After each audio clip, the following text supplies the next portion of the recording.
জয় শ্রীরাম। আশা করি তোমরা সকলে খুব ভালো আছো। আজকে একটা নতুন জায়গা চলে এসেছি এবং এই জায়গাটা আমার খুব পছন্দের। তো সবার আগে প্রসাদ কিনে নিলাম, কারণ পুজো দেবো। বুঝতেই পারছো একটা মন্দিরে এসেছি। কোন মন্দিরে এসেছি তোমরা তো দেখতেই পাবে, তোমাদেরকে অবশ্যই জানাবো। আর এটা কিন্তু আমার একটা আশা বলো, স্বপ্ন বলো, মানে আমি এখানে আসবো, অনেক দিনের ইচ্ছে ছিল।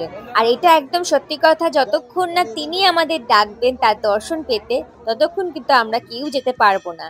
যাই হোক, এবার বলেই দিই যে আমি কোথায় এসেছি। আমি এসেছি মাদ্রাল হনুমানজির মন্দিরে, যেটা আমাদের ওয়েস্ট বেঙ্গলে ঠিক কাকিনাড়া এবং নৈহাটির মাঝখানেই রয়েছে মন্দিরটা। আর অদ্ভুত ভাবে এখানে কিন্তু হনুমানজিকে শোয়ানো অবস্থায় রয়েছে। এটার পেছনে একটা কাহিনী আছে, যেটা আমরা ওখানে গিয়ে শুনেছিলাম সেদিন। বাই দ্য ওয়ে, আগে বলে নি, আমি কিন্তু একা আসিনি, আমি পুরো ফ্যামিলি নিয়ে গেছিলাম। মানে আমার মা, সঞ্জয়, ঢিঙ্কা এবং আমার মামা একসাথে সবাই মিলে গিয়েছিলাম। তো যাই হোক, প্রথমে দেখো প্রচুর লম্বা একটা লাইন দিয়েছে এবং সেই লাইনে দাঁড়িয়ে কিন্তু পুজো হচ্ছে। এখানে একজন ব্রাহ্মণ পুজো করছে আর প্রচন্ড ভিড়, প্রচন্ড ভিড়। আচ্ছা, এবার বলি সাহিত্য হনুমানজি কেন। কারণ এখানে যিনি স্বপ্নে পেয়েছিলেন, তিনি এরকম মানে শোয়া অবস্থায় হনুমানজির একটা ছোট মূর্তি পেয়েছিলেন, কিন্তু এই জায়গাটা খুব নোংরা একটা জায়গা ছিল। আর একটা কথা তোমাদের বলি, আমাদের নাকি বলে যে মহিলাদের ছুতে নেই, কিন্তু আমি এইসব মানিনি। বিশ্বাস করো, আমি হনুমানজিকে ছুঁয়ে টুয়ে প্রণাম করে ফেলেছি। কারণ আমি হনুমানজিকে আমার দাদা মনে করি, আমার দাদাকে আমি ছুতেই পারি। তো যাই হোক, এখানে একজন বারণ করছিল, আমি তো তার কথা শুনি না, তাকে আবার উল্টে বললাম। বেশ করেছে, আমি ছুঁয়েছি। যাই হোক, তোমরা এরকম সাহস দেখিও না, আমার একটু বেশি সাহস তো। আমি কিন্তু আমার বাড়িতে হনুমানজিকে ছুঁয়ে টুয়ে সবই আমি করি, কারণ নিজের মন পরিষ্কার তো সব পরিষ্কার। এই যে হনুমানজিকে পাওয়ার এই কাহিনীটা আমরা ওখানকার একজন বাসিন্দার কাছেই শুনি, যিনি স্বপ্নে দেখেছিলেন। তিনি এসে দেখেন যে সত্যিই একটা ছোট্ট মূর্তি জঙ্গলের মধ্যে, নোংরার মধ্যে পড়ে রয়েছে। তো সেইভাবেই তিনি আস্তে আস্তে সবাইকে বলে, যেরকম মন্দির প্রতিষ্ঠাটা হয় এরকমই হয়েছে, লোকালয় সবাইকে বলে। তো যেহেতু শোয়া অবস্থায় উনি পেয়েছেন হনুমানজিকে, তো এখানে এই জন্য শুয়েই হনুমানজিকে পুজো করা হয়। তো কেন হনুমানজি এখানে শুয়ে রয়েছেন, তো সেটা কিন্তু ওনার কাছ থেকে এইভাবেই আমরা জানতে পারি। তো যাই হোক, চলো, আমরা তো পুজো দিচ্ছি, পুরো ফ্যামিলির নামে পুজো দিয়ে খুব ভালোভাবে এখানে পুজো দিয়েছি। সত্যি কথা, ব্রাহ্মণটা খুব ভালো পুজো করেছেন।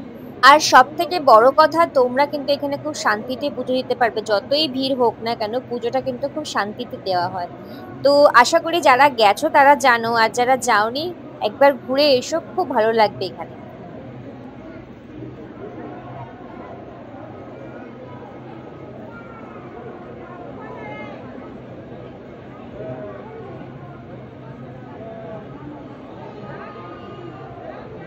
আর এখানে একটা সিস্টেম কিন্তু আমার বেশ ভালো লেগেছে, সেটা হলো নিচের দিকে পুজো হচ্ছে আর ওপরের দিকে সবাই চারিদিক দিয়ে ঘিরে কিন্তু হনুমানজি দর্শন করতে পারছে, প্লাস পুজো দেখতে পাচ্ছে। এটা কিন্তু অন্য কোথাও আমাদের একটু সমস্যা হয়, সামনে ভিড় থাকলে আমরা অনেক সময় ঠাকুর দর্শন করতে পারি না, কিন্তু এখানে এই একটা সুবিধা রয়েছে।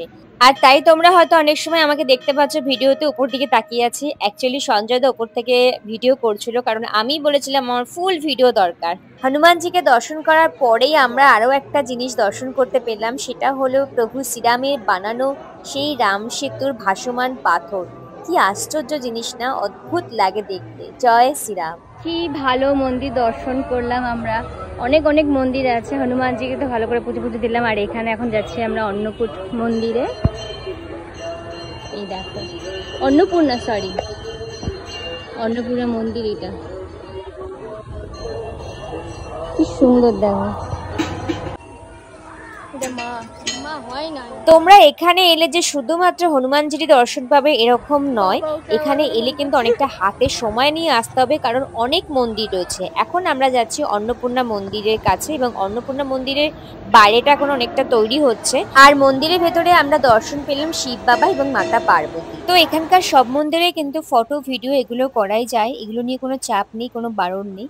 তো এবার আমরা এখান থেকে বেরিয়ে আবার যখন হনুমানজির মন্দিরের সামনে যাই, তখন গিয়ে দেখলাম হনুমানজি ঠিক জায়গাটা যেখানে পুজো হচ্ছিল, এবং হনুমানজিকেও সঙ্গে পুরোটা আর কি এখানে পরিষ্কার করা হচ্ছে, কারণ এখানে 6টা না 6:30টার সময় সন্ধ্যা আরতি হবে। আর তার জন্য দেখো ওপরে সবাই দাঁড়িয়ে আছে, ওয়েট করছে সন্ধ্যা আরতি দেখার জন্য। আজ আরো একটা ইচ্ছে পূরণ হলো, সেটা হলো বড়মার কাছে যাওয়া। আজকে কিন্তু বড়মাও আমাদের ডেকেছিল, তাই হনুমানজির মন্দির থেকে সোজা চলে গেলাম বড়মার কাছে।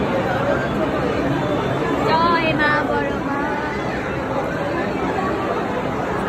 বড় মার ইচ্ছেতে ভালো করে পুজো দিতে পেরেছি। তো তারপরে আমরা ওখান থেকে বেরিয়ে একটা রেস্টুরেন্টে ঢুকি, কারণ এবার একটু সবারই খিদে খিদে পেয়েছিল।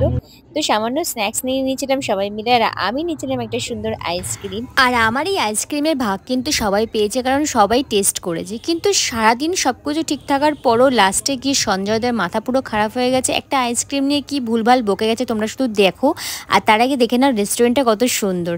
তুমি কি খাচ্ছ এটা? আইসক্রিম দেখি আমাকে একটু টেস্ট করিয়ে। চকলেট। এই চকলেট আইসক্রিমের মতো টেস্ট এটা। হ্যাঁ, তো চকলেট আইসক্রিম তো চকলেট আইসক্রিম ও আচ্ছা আচ্ছা, এটা চকলেট আইসক্রিম। কি রে এটা? একবার খাও না, তো লোভ দিচ্ছ এত, পেট খারাপ হবে। এবারেও চকলেট আইসক্রিমের মতনই লাগলো। হ্যাঁ, কোথা থেকে এসেছিস? মঙ্গল গ্রহ থেকে? কেন মঙ্গল গ্রহ থেকে আসলে যেটা স্বাদ যেরকম সেরকম লাগে? প্রশ্নগুলোর জন্য বলছি। চকলেট আইসক্রিম তো চকলেটের মতোই খেতে আমি লাগে। তো সেটাই বললাম, চকলেট আইসক্রিমের মতোই লাগছে। আমি কখন বললাম যে এটা বাটার স্কচের মতো লাগছে, কর্ন কাউর মতো লাগছে? আমি বললাম এটা চকলেট আইসক্রিমের মতনই খেতে লাগে। তো এটা চকলেট আইসক্রিমের মতনই তো লাগে। জ্বালিও না, একটু শান্তিতে খেতে দাও, শান্তিতে খেতে দাও, একটু জ্বালিও না। আমি ভুল বলেছি? চকলেট আইসক্রিমের মতো খেতে লাগলো, তাই আমি বললাম ওটা চকলেট আইসক্রিমের মতনই লাগছে।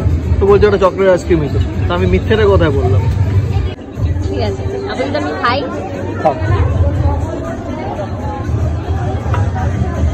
এটা আবার কি নিয়ে? এটা ফ্রেঞ্চ ফ্রাইয়ের মতো দেখতে। এটা দেখতে ফ্রেঞ্চ ফ্রাইয়ের মতো, তাহলে কি এটা খেতেও কি ফ্রেঞ্চ ফ্রাইয়ের মতো? সারাদিন মন্দিরে ঘোরার পরে যদি মানুষের এইরকম মাথা খারাপ হয়, তাহলে আমার কিছু বলার নেই। আমি বুঝতে পারছি না ইচ্ছা করে করছে কি না করছে জানি না। যাই হোক, তোমাদের কিরকম লাগলো ব্লগটা অবশ্যই বলো, আর তাড়াতাড়ি দেখা হচ্ছে তোমাদের সাথে আবার। টাটা।